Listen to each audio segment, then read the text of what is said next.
절개를 지킨 신씨 부인.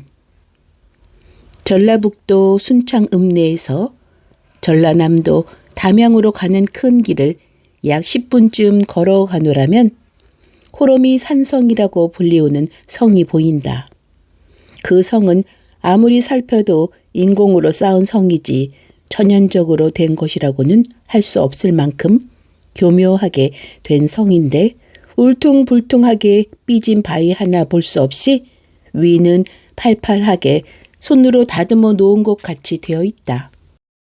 이 근처에 사는 주민들은 장가를 들거나 시집을 갈 때 이 산성 앞 길을 피하여 일부러 성을 돌아 다른 길로 간다. 그것은 이 산성에 대한 어떤 신앙이 있었기 때문이며 이 산성에는 다음과 같은 전설이 깃들어 있다. 옛날 순창 읍내에는 신씨란 부인이 살고 있었다. 신씨 부인은 가문이 있는 집 부인일 뿐만 아니라 이목구비가 수려하고 나무랄 곳이 없는 현숙한 부인이었다. 그리하여 동리 사람들은 저마다 그를 존경하고 우러러 보았다. 그러나 애석하게도 신씨 부인이 시집온 지 얼마 되지 않아 사랑하던 남편이 세상을 떠나고 말았다. 하루아침에 청상 과부가 된 신씨 부인은 하늘을 원망하며 방문을 딱 걸어 잠그고 슬픔의 세월을 보내고 있었다. 나이는 아직 청춘이요. 게다가 절세의 자색을 지닌 그녀에겐 제가 할 것을 권하는 자와 또 유혹하는 일이 많았으나 그럴 때마다 그녀는 그게 무슨 당치도 않는 말이오. 자고로 충신은 불사 이군이요. 연료는 불경 이부란 말이 있지 않소. 나는 다시 지아비를 섬기지 않을 작심이니 공연한 말들을 삼가해 주시오. 하고 딱 잘라 거절하곤 했다. 그런데 같은 동네에 설씨라고 하는 젊은 선비가 살고 있었다. 그는 권세도 있고 또 이름이 높이 알려진 학자이기도 했다.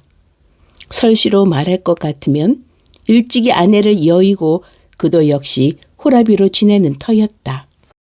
그는 신씨 부인의 높은 덕행과 뛰어난 미모를 듣고 그녀와 함께 부부가 되길 원했다.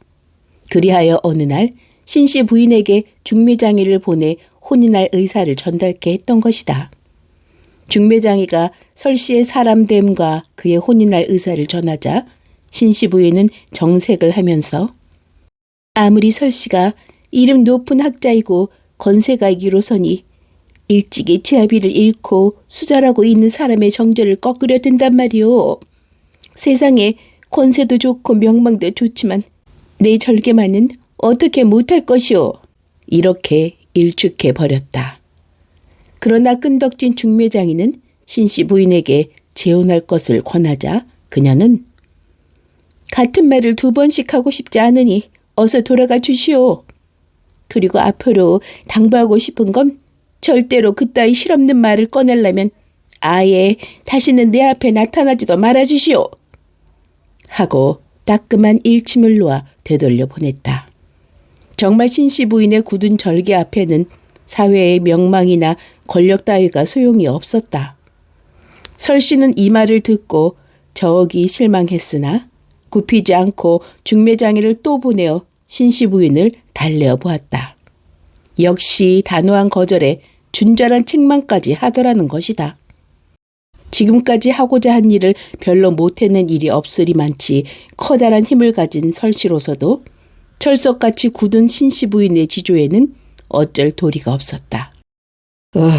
어떻게 하면 좋단 말이냐. 설씨는 가슴을 태우며 생각에 잠긴다. 아무리 생각하고 궁리하여도 그녀의 마음을 돌릴 수 없었다. 설씨도 선비인지라 내가 단념을 해야 옳은가? 하고 마음을 돌리려 하였으나 그의 가슴에 한번 일어난 이언정은 그렇게 손쉽게 사라지질 않는 것이었다. 사라지기는커녕 신씨 부인이 거절하면 할수록 그 정념은 더 맹렬하게 타오르는 것이었다. 그 마음을 억제하기 위하여 다른 곳에서 좋은 배필을 구해보려고까지 했다. 설씨가 색시를 구한다는 말이 나자 사방에서 매파가 줄을 지어 나타났다. 그러나 어느 색시의 말을 들어보아도 신씨 부인과는 비교가 되지 않는 것이었다. 설씨는 아무리 해도 신씨 부인을 잊을 수가 없었다. 그의 주변에 날라오는 혼담을 모두 거절하고 나니 더욱 신씨 부인의 생각이 간절했다. 그는 이럴 때마다 술을 마시고 글을 지어 풍류 속에 파묻혀 신씨에 대한 사모의 정을 덜어볼까 마음먹었다. 그러나 그것도 그때뿐 아무 소용이 없었다. 뜰에 핀 꽃을 보아도 신씨 부인의 얼굴이 떠오르고 또 저녁 때 돋아난 달을 보아도 신씨 부인의 생각이 떠올라 실신할 것 같이 마음이 괴로웠다. 병이 날 지경에 도달했다. 설씨는 할 수 없이 또 매파를 보내어 자기의 근황을 말하고 또 애원도 해보았다. 그러나 얼음장같이 차가운 신씨 부인의 마음은 처음이나 지금이나 조금도 변함이 없었다. 참으로 괴로운 일이로다.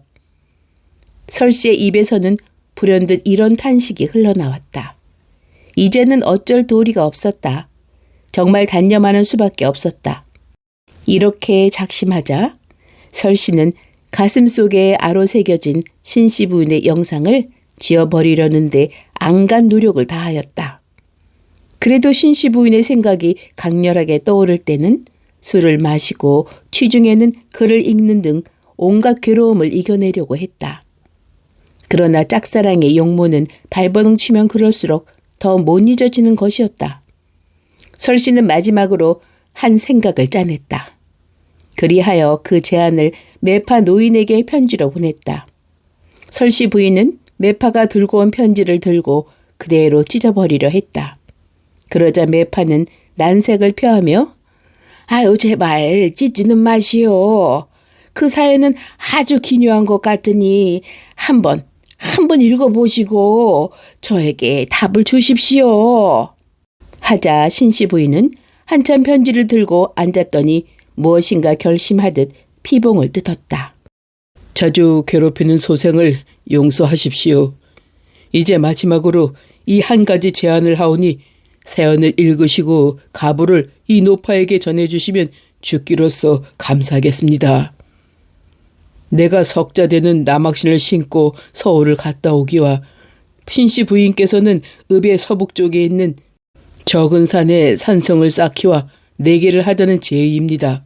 즉 내가 서울을 다녀오기 전에 당신께서 성을 먼저 쌓았으면 다시는 당신께 청혼을 아니할 것이오며 당신께서 성을 쌓기 전에 내가 먼저 온다면 나의 말을 들어주십시오 하는 내기입니다.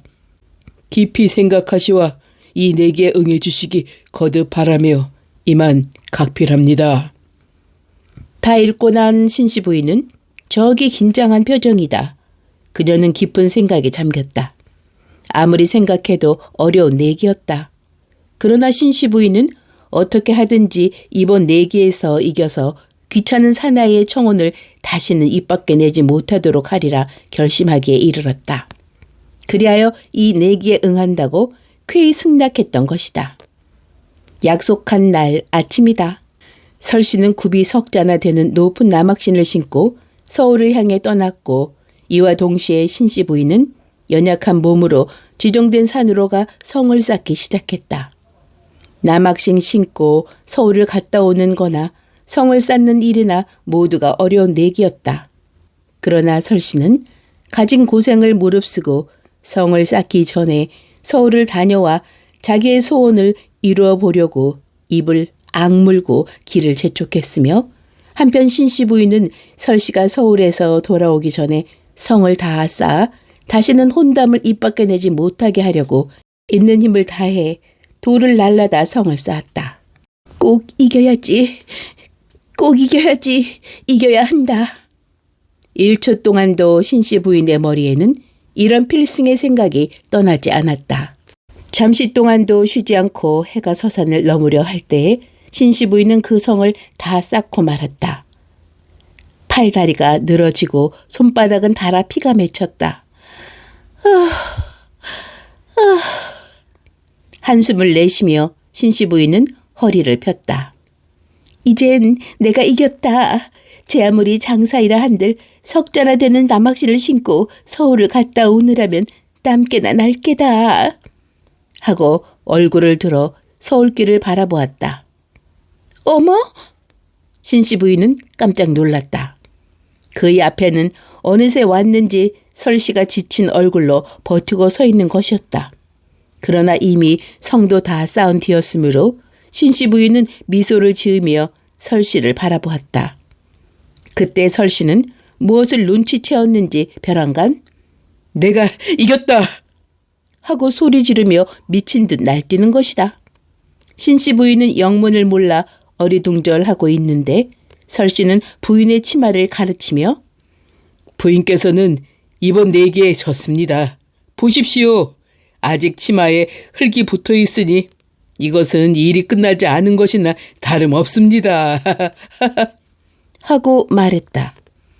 그때서야 신씨 부인은 자기 치마를 내려다 보았다. 과연 아직 흙이 그대로 묻어 있었다. 그녀는 성을 다 쌓아 이제는 이겼다고 마음을 놓고 그것을 털지 않고 있었던 것이다. 신씨 부인은 아무 말이 없었다. 결국 진 것을 자인하는 것이 되었다. 그러나 이 일을 어찌하면 좋단 말인가? 내기는 내기니 약속을 지켜야만 했다. 그러나 지금껏 모든 권유와 유혹을 물리치고 지켜오던 절개를 깨뜨리고 설씨한테로 시집을 갈 수는 도저히 없는 일이었다. 신씨 부인은 여러 가지 착잡한 궁리에 젖어 있더니 드디어 비장한 결심이라도 한 듯 그래요. 제가 졌습니다. 하고 시인했다. 그러자 설씨는 부인, 그러면 제 말을 들어주셔야겠습니다. 한다. 신씨 부인은 아무 말 없이 성벽으로 바짝 다가서더니 그대로 수백 척 깊은 물속으로 몸을 던지고 말았다.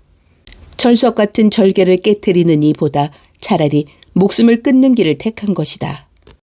그리하여 그녀는 깨끗한 몸으로 남편의 뒤를 따라가고 말았다. 이런 일이 있은 뒤 그 지방 사람들은 이 성을 가리켜 호러미 산성이라고 부르게 되었으며 끝내 절개를 지키다 애처롭게 산화한 신씨 부인의 지조는 오늘까지도 전해 내려오고 있다.